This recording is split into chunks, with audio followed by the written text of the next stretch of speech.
Well, I want to bring in Gaby Magomola, a former political prisoner who spent time on Robben Island alongside struggle icons such as Andrew Mlangeni and Nelson Mandela. Mr. Magomola, thank you very much indeed, sir, for taking the opportunity to reflect on the life and times of Andrew Mlangeni. Welcome. Well, thank you. Thank you very much for having me here, and thank you very much, and good morning to all of your viewers. Look, it's great to have your perspective. Your political awakening landed you on Robben Island in 1963, if I'm correct. When did you first meet Andrew Mlangeni? I met Andrew Mlangeni on the morning of June the 14th, 1964. When him and the other Rivonia Trialists arrived on Robben Island at around 10 a.m. that morning. Your prison number was 83763. Talk to us about the arrival of the Rivonia Trialists at that time. Would you say it was sudden and unexpected? Totally, the arrival of the Rivonia Trialists, you should remember that I'd been in prison for almost a year and a half. Yes. And we had no access to newspapers, radio, any other media. So the arrival of the Rivonia Trialists, even their arrests, was unknown to us. So it was totally unexpected that morning of the 14th of June, 1964, when I was languishing in a prison hospital, suffering from tuberculosis, when I and a number of other prisoners, about 17 of us, were awaiting our fate. That was the fateful morning I met Nelson Mandela, Ahmed Kathrada, Andrew Mlangeni, Robben Becky, and the rest. They arrived on a morning around 10 a.m. at what we called the old trunk, the old prison, because their prison cells, the kulukuts as we call them, or the isolation block, had not been completed yet by that time. It was under construction. So we were at the bungalows with a sick lot, and when the army airplane that brought them to Robben Island landed on the strip, we all heard it, and unexpectedly, 20, 30 minutes after its landing, here were these men, giants in their own personality, arriving where we were, the condemned tuberculosis prisoners. And talk to us about Tata Mlangeni's demeanor on the island. Was it restrained, would you say, or did he stand out?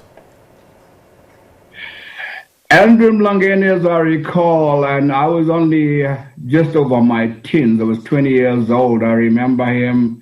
He came across as a teacher or a principal or a self-effacing man, a man of gentle manners.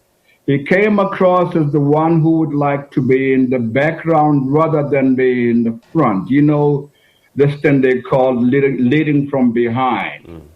And he was a very modest demeanor, as I recall, during his stay and as they arrived. I make the point that Nelson Mandela and people like Robben Becky appeared like generals. You could tell they were in control of the situation, but Andrew and the likes of Ahmed Kathrada were like in the background, and they remained that way for as long as I knew him in prison during the time I was with him and after prison.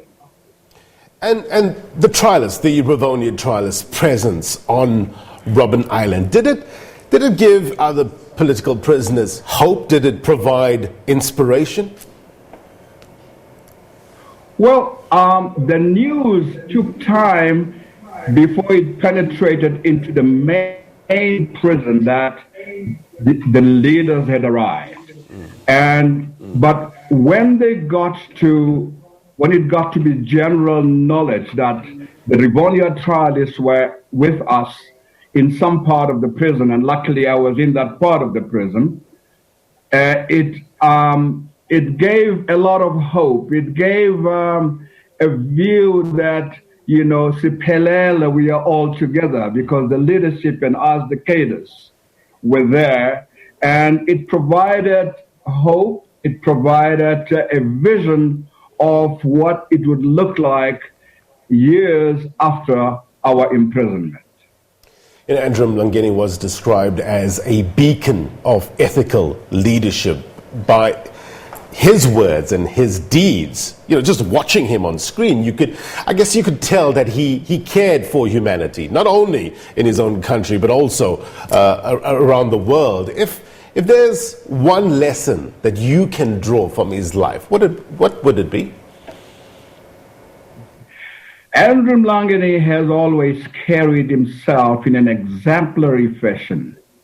He was the man that walked the talk. So, you know, I have experienced him too. We are all members of what is called the Ex-Political Prisoners Association, where he is one of our members. Even the way he carries himself in our meetings to the day that he left, and I've played golf with Andrew, I know the man. If I were to relive my life, I would like to be like an Andrew Mlangeni, the exemplary leader, the one whose moral and ethical standing and fearlessness needs to be emulated by those who are left behind, those who have taken over the baton from Andrew Mlangeni, the fearless lion. Gaby Magomola, a former political prisoner who spent time on Robben Island alongside struggle icons like Andrew Mlangeni and Nelson Mandela and the like. We thank you very much indeed, sir, for your time, your insight, perspective. Very important indeed at this time. God bless, be well. Deepest sympathies to the family of Andrew Mlangeni and all his friends and other comrades who mourn him, and the nation, of course. And God bless you and your family. And God bless you and your family. Thank you very much.